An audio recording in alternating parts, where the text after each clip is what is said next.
Kumusta mga Kanoysi? Welcome back sa ating YouTube channel, Pilipinoysi. So ngayong araw, another update naman tayo about politika ng ating bansa. So ang video to ay mula kay sa iyong araw. So meron itong pamagat na ICC judge galit na kay FPRRD.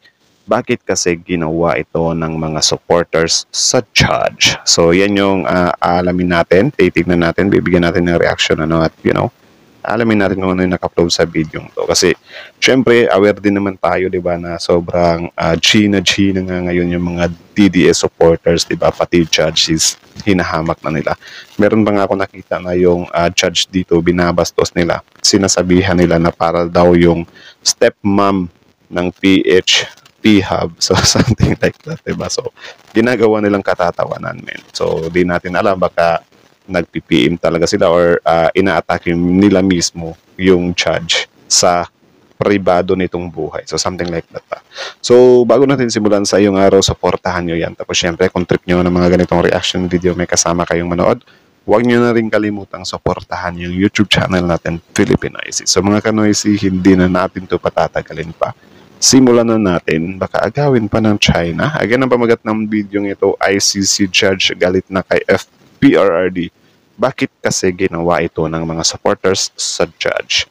So, sa iyong araw, Pilipinoysi, like, comment, share, subscribe, start. Judge ng ICC, nagalit kay dating Pangulong Rodrigo Duterte. Duterte supporters, binanatan pati ang judge ng ICC. Duterte. Diba? Grabe yung mga komento nila. Hindi ko magit sa mga taong to, pati judge na ginagampanan lang naman nila yung trabaho nila, binabatikos nila. The supporters, lalong ipinapahamak si FPRRD at ginagawang hindi na talaga ito makakalaya.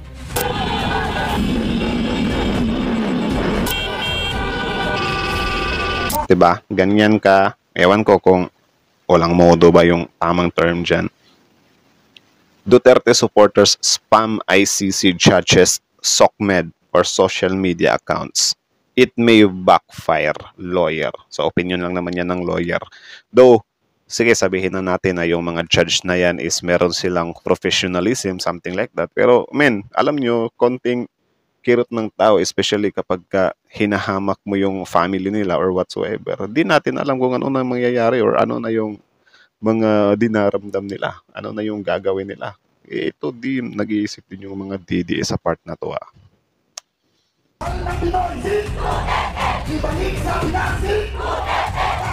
Bring him back! Bring him back! Tumula na ating gobyerno ayon sa ating konstitusyon to protect, to serve and protect the Filipino people. Send him back! Si Bato din galit na galit sa gobyerno, tapos kapag darating yung ICC niya, doon magtatago sa Senado. Ano ba talaga? Tubats Well, your initial request, that was. This was not accepted by the court. Isang pagkakamali ang maaring maging dahilan ng hindi na pagkalaya ni Duterte. Pero bakit nila mismo mga taga-suporta niya ang nagbibigay ng dahilan para mas lumalim ang kanyang kaso? Ganyan sila Ewan ko kung nag-iisip ba talaga sila, no? So, yeah, merong ads, so tapusin lang natin to. Ay, nako, kailan pa kaya kapag kasahod na? Bibili tayo ng wait lang, may ads. Napansin niyo ba? Sa tuwing may bagong balita tungkol kay dating Pangulong Rodrigo Duterte at sa kaso niya sa International Criminal Court or ICC, hindi lang siya ang laman ng usapan. Ang matinding reaksyon ng kanyang mga taga-suporta ang lalong lumilika ng ingay. Pero ito nga ba ay nakakatulong o mas nagpapalubog sa kanya? Well, yung mga petition kasi nila, wala naman talagang maitutulong yan, especially yung mga signatures na pinapakalat nila na mag-signature tayo para ipauwi si PRRD. Wala talaga yung or hindi talaga yan nakakatulong. It's just siguro maipapakita lang nila kung gaano kasolid yung suporta nila. Parang hanggang doon na lang yun. Pasok ang isang nakakagulat na katotohanan na maaaring hindi napansin ng karamihan. Bakit nga ba delikado ang ginagawa ng Duterte supporters? Sa pagnanais nilang ipagtanggol si FPRRD, marami ang nagpaulan ng komento at mensahe sa social media ng ICC judge na si Yulia Motok mula sa pagsusumamo ng kalayaan. Anong pangalan niya? Motok? Julia Motok? Yulia. Duterte hanggang sa matinding pagpuna sa ICC, tila hindi napansin ng iba na maaring mawabalik ito bilang isang sandata laban mismo sa kanya. Pero paano? Dahil sa Rome Statute, may isang probisyong pwedeng gamitin laban sa sinumang humahadlang o nangugulo sa proseso ng hustisya, ang tinatawag na offenses against the administration of justice sa ilalim ng Article 70 ng Ano, papasok yung ano, kahit mga supporters lang. Rome Statute ay nagbibigay kapangyarihan sa ICC na magdagdag ng kaso laban sa mga nagpapakita ng anumang anyo ng pananakot, harassment o panggigipit sa mga hukom at saksi. Siguro kung sa supporters, mahirap isa-isahin yun. Pero kung ano, for example, si Bato, si Robin na mga big fish, 'di ba, sa party ni PRR, 'di ba, kayon, pwede yun, pwedeng idagdag yun. Pero kung mga supporters, sobrang dami kasi. Siguro ang ano lang dyan is yung ano lang, yung pasensya ng judge, yung sinusubok doon.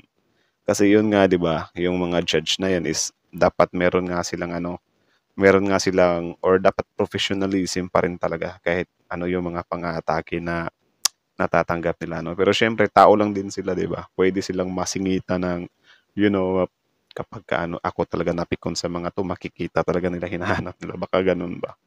Baka lang naman. Bago natin ipagpatuloy kaibigan, siya nga pala ang Great Controversy na isa sa mga pinakakontrobersyal na libro dahil tumutukoy ito sa mga propesiya sa libro ng Daniel at Revelation na nagaganap na sa panahon natin ngayon bago ang pagdating ng ating Panginoon ay pinamimigay na namin ng libre sa pamamagitan. Libre na lang. Libre na lang, i-avail nyo na yung ano ni Sayong Araw, libro niya. Ng PDF. At ito ay nasa limited lamang na panahon.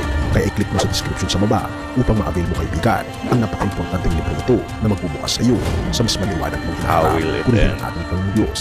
Amen. Patuloy. Amen. At anong nangyayari ngayon? Dahil sa tila walang humpay na pambabatiko sa ICC at sa mismong hukom na namamahala sa kaso ni Duterte, posibleng ito ang maging batayan ng karagdagang kaso. Mas masaklap pa, ito rin ang maaaring gamitin bilang dahilan para hindi siya payag Posible lang naman, di ba? So parang hindi pa rin talaga siya ginagamit, or, you know. makalaya pansamantala bago ang paglilitis. Ibig sabihin, mismong supporters ang nagpapalakas ng kaso laban kay Duterte. Ganito kasimple, ang inakalang depensa ay unti-unting nagiging bitag. Kahit pa sinasabing may karapatan ang bawat isa na ipahayag ang kanilang opinyon, ang hindi napapansin ng iba ay ang implikasyon ng kanilang ginagawa. Ayon kay Actually, kasalanan din yan ng ano ng mga big fish ni Duterte, kasi sila din yung ano sila din yung something nag-i-encourage sa taong bayan na magalit. Especially yung anak ni PRRD, si Basti ata yun, di ba? Parang grabe yung sinasabi niya. Though ano naman yung kay Basti, men. Abot lang naman yun kay PBBM or sa government natin.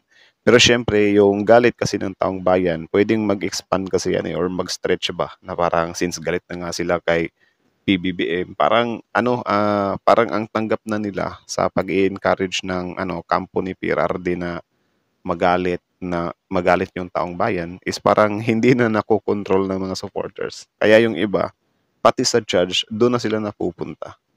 'Di ba? Pati nga ICC mismo binabatikos nga nila, 'di ba? So, yun lang. ICC Assistant to Counsel Cristina Conti, maaring magamit ang pag-atake sa korte, sa prosecutor at sa hukom bilang ebidensya na may panganib sa hustisya. Kung may banta sa kaligtasan ng mga biktima, saksi o kahit ng mga nag-aakusa, lalo lang lumalakas ang argumento ng ICC na hindi dapat bigyan ng anumang benepisyo si Duterte, kabilang ang pansamantalang paglaya. Pero bakit parang hindi ito naiintindihan ng maraming taga-suporta? Ang hindi na I think dyan papasok yung when emotions is high, intelligence is low. Something like that siguro. papansin ng ilan, hindi lahat ng sigaw ng suporta ay nakakatulong.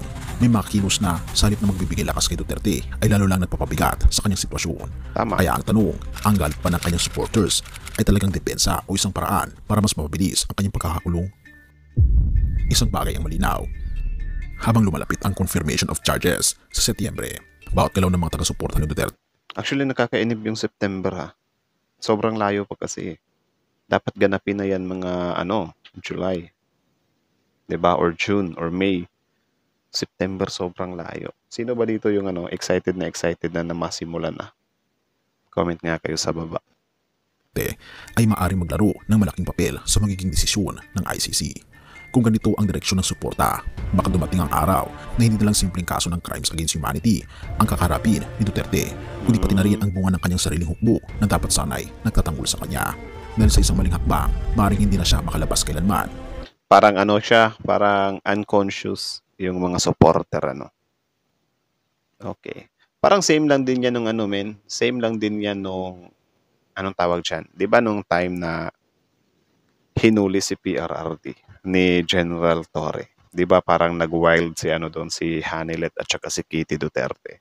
Sige, given naman na si Kitty Duterte is magagawa niya talaga yun kasi tatay niya naman talaga yung hinuhuli doon. Natural lang na reaction yun. Pero syempre meron nga tayong batas, 'di ba? So nung minura niya si Torre, pwede niyang aksyonan yun, 'di ba? Buti na lang pinalagpas lang ni Torre yung kay Hanilet na parang pinukpok niya yung ano, yung military.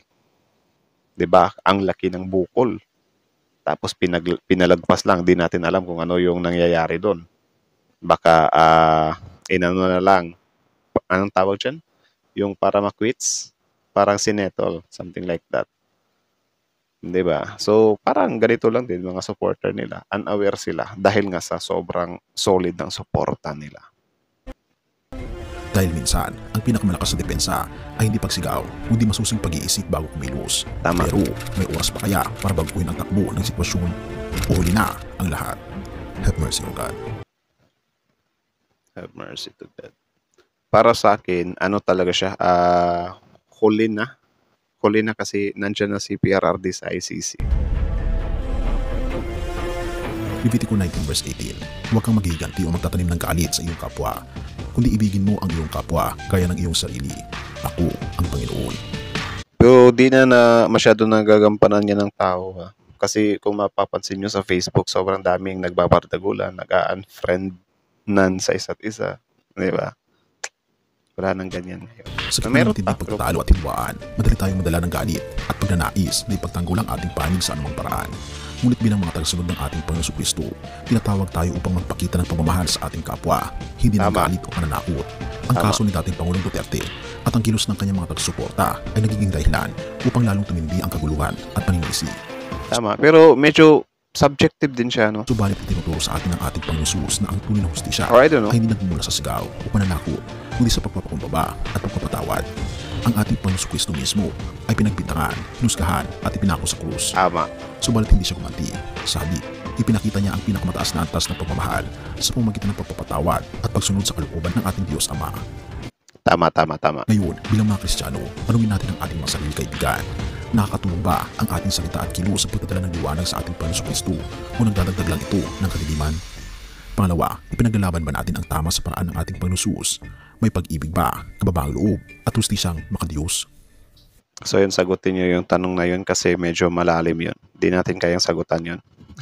Purihin ang ating Panginoon Diyos at tayo manalangin. So I think hanggang dito na lang muna. So mga kanoises. So again, ang video to ay mula kay Sa Iyong Araw. So supportahan nyo yan. Original video link in the description box below. Tapos syempre, bago nyo iwan yung YouTube channel natin, Pilipinoise, don't forget to like, comment, share, subscribe. So, kita nyo naman yun, men. 'Di ba? Excuse me. Kita nyo naman yan naman, bulol talaga yan. Kita nyo naman yun ano, na yung mga supporter nga ni FPRRD is parang nag-o-over the backwood na sila or sumusobra na sila. 'Di ba? Like, grabe, isipin mo yun, men. Maintindihan natin na galit sila or nalulungkot sila, ha? 'Di ba? Maintindihan natin yun kasi sobrang diehard supporter nga sila. Pero sana naman hindi umabot sa punto, 'di ba? Na kahit ICC charge yung SOCMED mismo ng tao is puputaktihin nyo para lang maipakita na solid supporter kayo. Tapos ang nakakatawa pa niyan, yung mga pangbabatikos nyo sa judges is kinakalat nyo pa, pinagtatawanan nyo pa. May mga iba na pumupunta lang sa account na yun, sinasabihan na para kang stepmom sa PHAB. So something like that. 'Di ba? Hindi na nga nirespeto, binabastos pa. So parang hindi nila masyadong, ewan ko kung nag-iisip pa sila or yun nga, nadala lang sila ng sobrang galit nila, di ba? Pero yun nga, sabi ko sa inyo, baka magaya kayo kay Kitty Duterte, di ba? Na dahil sa galit niya, kasi yun nga, normal lang na magalit or normal reaction lang daw yun. Though pwede naman sanang pigilan, di ba? Pwede naman sanang pag-isipan. Kasi I think si Kitty Duterte, hindi na ba siya minor ngayon? Diba? Kasi kung hindi na siya minor, anything na pwede, kahit anong gawin niya na against sa law or whatsoever, mga obstruction of justice or whatsoever, pwede na siyang managot. 'Di ba? Kaya nga nung time na na nagsimula ng uminit yung ulo ni Kitty, parang inano din siya, pinakalma din siya ng nanay niya. Sabi ng nanay niya, Kitty, Kitty, Kitty, kasi natatakot din siya na baka mapahamak din si Kitty ba or may magawa siya. So something like that. So sana mag-isip-isip tayo bago tayo mag-express ng galit natin.